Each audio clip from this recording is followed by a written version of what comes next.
আলবির স্ত্রী ইকরা আসলে মারা যাওয়ার আগে আলবির সাথে কিন্তু কথা বলছিলেন।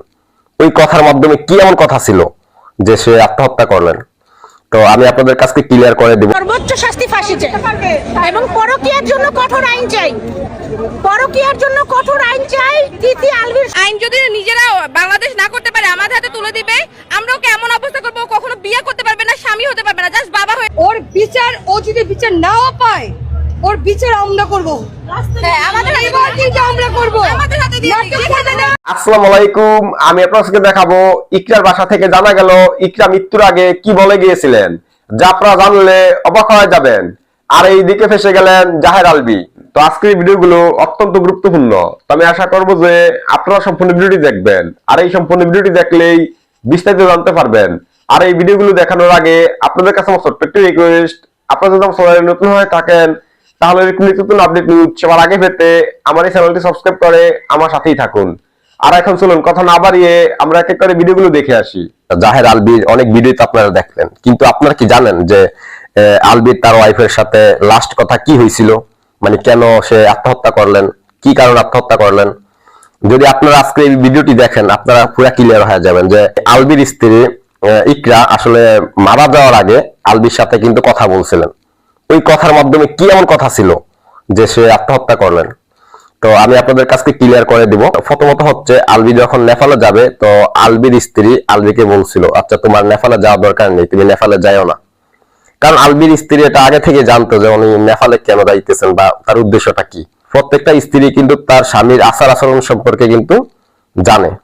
তো আলবির স্ত্রীও ইকরাও কিন্তু জানতো যে তার হাজবেন্ড কোন টাইপের, সে নেপাল গিয়ে কি করবে সেটা কিন্তু সে আগে থেকে জানতেন। তার জন্য তাকে নেপাল যাইতে না করছিলেন।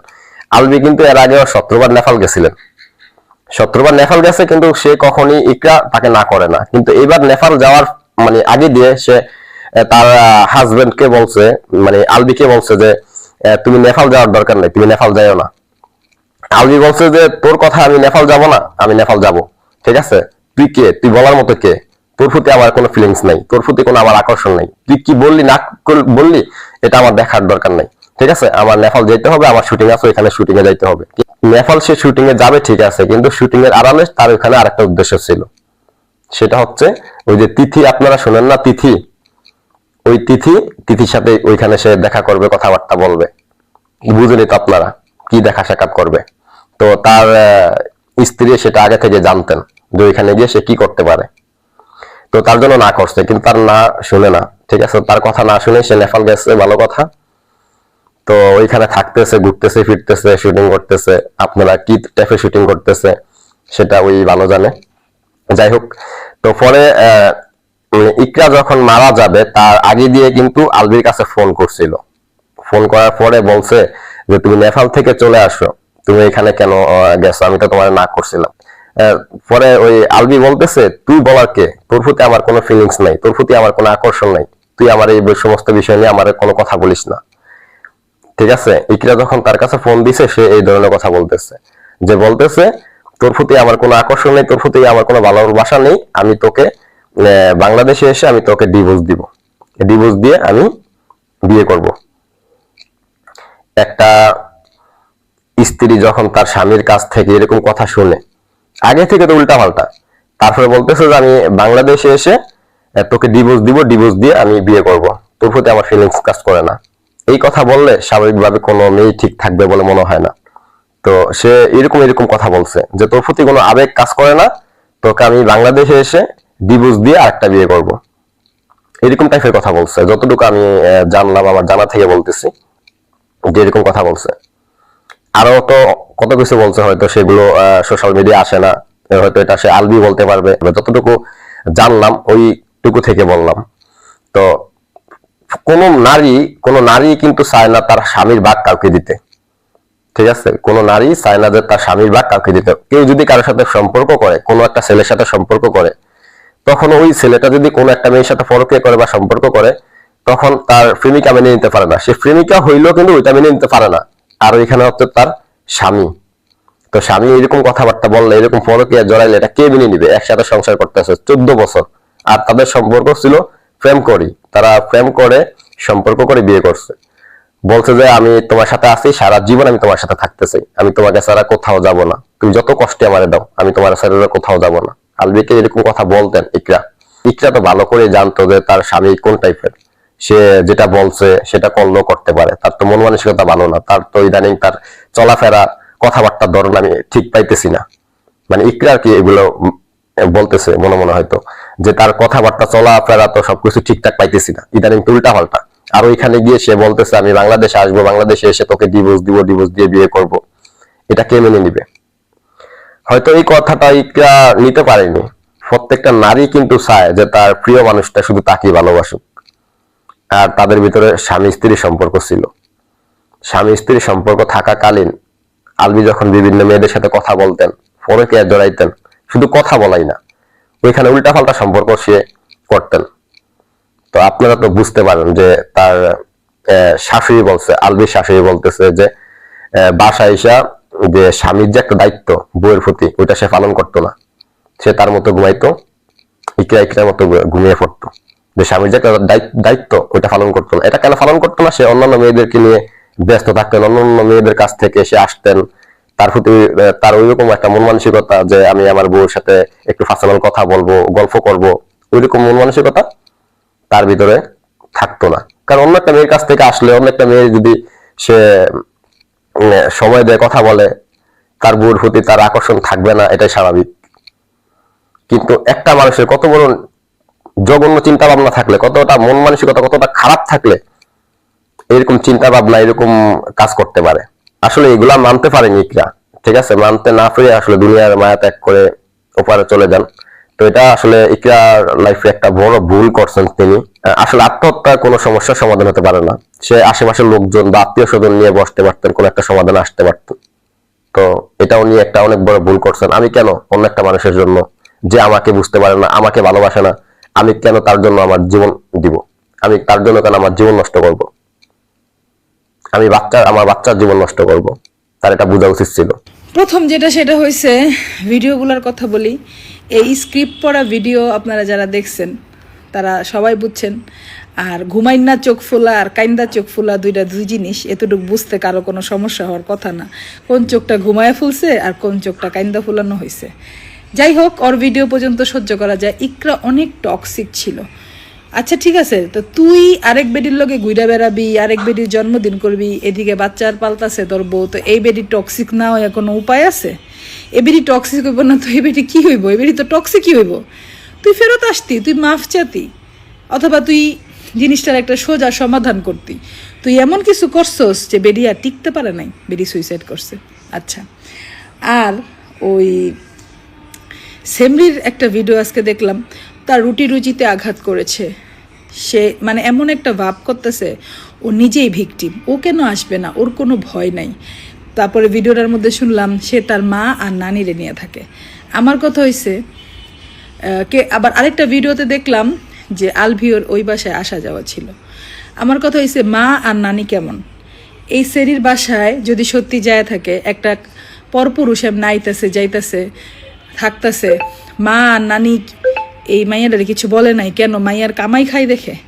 তো এই কামাই খায় দেখা ঘরে একটা ছেলে আসতে যাইতেছে, তারা কিছু বলে নাই। তারা যদি ম্যাক্সিমাম কেস এই পরক্রিয়ার এরকম, গার্ডিয়ানরা যদি একটু স্ট্রিক্ট হয় এই জিনিসটা কখনো আগায় না। আমাদের দেশে সাধারণত কি হয়, ছেলেরা যখন এগুলো করে, ছেলের মা অথবা ছেলের বাসার লোক নানা ভালো বউর 100টা খুদ ধরে, বউরে বলে ধৈর্য ধরো, সাপোর্ট করো, ঠিক হয়ে যাবে, বা তোমার এই দোষ, তোমার সেই দোষ, এই জন্য ছেলেটা এরকম হয়েছে, ওই ছেলে তো আগে এরকম ছিল না, বা মিথ্যা কথা বলছে। মানে জাস্ট আমি একদম আপনাদেরকে বলি, জাস্ট ফ্যামিলি যদি একটুখানি স্ট্রিক্ট হয়, ছেলেটাও ঠিক হয়ে যায়। মেয়েটার তো প্রশ্নই ওঠে না, মেয়েদের তো এমনি অনেক প্রেশার, মেয়েরা এমনি ফ্যামিলি ভয় পায়। ছেলেরাও ঠিক হয়ে যায় জাস্ট যদি ফ্যামিলিটা একটু ছেলেটাকে প্রেশার ক্রিয়েট করে, ছেলেটাকে ভালো রাখে। না, ফ্যামিলি তো আমাদের বাংলাদেশের যা হয়, পোলানিয়া নাচে, ঠিক আছে গেল। আর যদি বাবা মা ওই ছেলের কামাই খায় চলে, তাহলে তো কোনো কথা নাই, ছেলের কোনো দোষই নাই। আচ্ছা, তারপরে আরেকটা বিষয় আমি বলবো, যেটা সেটা হয়েছে আপনারা যারা আমার পোস্টে যারা কমেন্ট করছেন, মানে অ্যাকচুয়ালি এই সব দুইটা আলভি আর ওই সেমরির নাম কি, এই ফকিনের বাচ্চা দুইটা নিয়ে আমার কথা বলার কোনো রুচি নাই। তার কারণ হয়েছে আমার মানে এটা বুঝাই যাইতেছে দোনোজনই যে অ্যাক্টিং করতেছে, এটা নিয়ে বলার কিছু নাই। দোনোজনই অ্যাক্টিং করতেছে এবং দেখবেন দোনোজনেরই সব কিছু ঠিক আছে, দোনোজন প্ল্যান করেই কথা বলতেছে। ভিডিওটার মধ্যে দেখলাম আলভির কথা, ওদের নষ্টামির কথা, এই লাইনে গেলেই মেয়েটা টিকেটের কথা বলে। হ্যাঁ, মেয়েটা টিকেটের কথা বলে, ওর মধ্যে কোনো অনুশোচনা নাই যে একটা মানুষ মারা গেছে, কিছু নাই। তো এই সেমরি ডাকাইতের চেয়েও ডাকাইত, এই সেমরির কথা বললে কোনো লাভ নাই। আর আলভি টালভি যেগুলি আছে এগুলো সবই অ্যাক্টিং, এগুলি নিয়ে কথা বলার কিছু নাই। তো আমি যেটা এখন বলতে চাই সেটা হয়েছে, আমার স্ট্যাটাসে কয়েকটা বেড়া কমেন্ট করছে। কমেন্টগুলো এরকম, এই কি জানি, তোমরা ভালো করে থাকলে ছেলেরা থাকে, ইসলামে 4টা বিয়ের কথা বলছে, আমাগো সমস্যা কি? তারপরে হয়েছে বউ ভালো হইলে বেড়ারা অন্যদিকে যায় নাকি? শোনেন, বউ যেমনই হোক, পুরুষ যদি চরিত্রহীন হয়, বউ যদি মিস ওয়ার্ল্ডও হয়, ওই বেডা অন্যদিকে মুখ মারতে যাইবই। ডায়নার মতো বেডির জামাই চিট করছে, তো আপনারা আবার কি বলতে চান? আবার লেখছেন কি ইসলামে 4টা বিয়া জায়েজ আছে, তাতে আমার সমস্যা কি? ইসলামে কোন হিসাবে 4টা বিয়া জায়েজ আছে এই হাদিসটা আপনাদের একটু জানা দরকার, তারপরে এই কথাটা বলা দরকার। আবার আরেকজনে দেখলাম নবীর এক্সাম্পল দিচ্ছে, উনি অনেকগুলা বিয়ে করছে, ওনার সবগুলা বউ ওনার উপর খুশি ছিল, এবং উনি আপনাদের মতো এশো আরাম করতে, নষ্টামি বদমাইশি করতে বিয়ে করে নাই। ওনার প্রতিটা বিয়ার পিছনে সুনির্দিষ্ট কারণ ছিল, এই জন্য উনি বিয়ে করছে। আপনারা তো একটা বই খুশি রাখতে পারেন না, আপনার তো একটা বই খুশিকরণের যোগ্যতা নাই, আপনারা আবার 4টা বিয়া করণের স্বপ্ন দেখেন কিভাবে? প্রথম স্ত্রীর অনুমতি নিয়ে আপনি বিয়া করেন, প্রথম স্ত্রী আপনার জীবনে অনুমতি দিব? হ্যাঁ, আর ওই যুগের সাথে এই যুগের কি আপনারা সব কিছুতে মিলান? আমি তো এটাই বলতেছি, আপনাদের এই বিষয়টা জানা দরকার। 4টা বিয়া 5টা বিয়ার বিষয়টা কেন আসছে? ইকরাপুর কথা চিন্তা করেন, ইকরাপু মরে গেল, যার জন্য মরে গেল সেই একটু মাটি দিতে আসলো না, ওই লোকটার একটু মাটি পাইলো না মহিলাটা। হ্যাঁ, তো এই সব এর কোনো মানে, এই মরণ এই জিনিসের কোনো মানে আছে? উচিত ছিল ওরে শিক্ষা দিয়া ছাইরা দেওয়া, পায় না পয়রা থাকা, এই জিনিসটা উচিত ছিল। আর যারা আমাকে ইনবক্স করতেছেন, হেল্প করেন, এই করেন সেই করেন, দেখেন আপনি যদি আপনি নিজের হেল্প না করেন, ঘরে ঘরে এরকম ইকরা আছে, বিশ্বাস করেন। বাচ্চার দিকে তাকায়া সংসার টিকানোর জন্য যাওয়ার জায়গা নাই, বাবা মা গরিব, নিজের কিচ্ছু করার নাই, এই কারণে সংসার করে যাচ্ছে। হাজার হাজার ইকরা এরকম বাংলাদেশের ঘরে ঘরে আছে। আমাকে যারা পার্সোনাল ইনবক্স করছেন হেল্পের জন্য, দেখেন আপনার হেল্প, আপনার পজিশন আমি আপনাকে চিনিও না, আমি কিভাবে করব বলেন? আপনারা আপনাদের এই যে সিচুয়েশন, আপনাদের নিজেদের ফাইট করতে হবে, আপনাদের নিজেদের মধ্যে এই স্ট্রেংথ থাকতে হবে। আল্লাহ পাক আমাকে পাঠাইছে, আমার রিজিকের দায়িত্ব সে নিছে, ইনশাল্লাহ আমি না খায় মরবো না, আমি আগাই, আমি স্টেপ নেই। যদি থাকতে চান ওই হাজব্যান্ডের সাথে একরকম স্টেপ, যদি না থাকতে চান আরেক রকম স্টেপ। আপনি মনে রাখবেন, আপনার জায়গায় আপনি যদি সলিড থাকেন, ভালো থাকেন, অবশ্যই আল্লাহ কাউরে না কাউরে উসিলা কইরা আপনার এই মুশকিল থেকে আপনাকে আসান করাবে। আর সবচেয়ে বড় কথা, আপনারা বসে থাকেন কেন? বেডা তো বেডার সাক্ষী পরে যেই সেমনির লগে পরক্রিয়া করতেছে, বিষয়টা এরকম করেন, ওই শরীরে গিয়ে এরকম সিচুয়েশন করেন, এমন মাইর দেন লাগে ওই ডরে জানি আপনার জামাই ত্রিসীমানে না ভিড়ে, কারণ আপনি তো হালাল, ওইটা তো হারাম।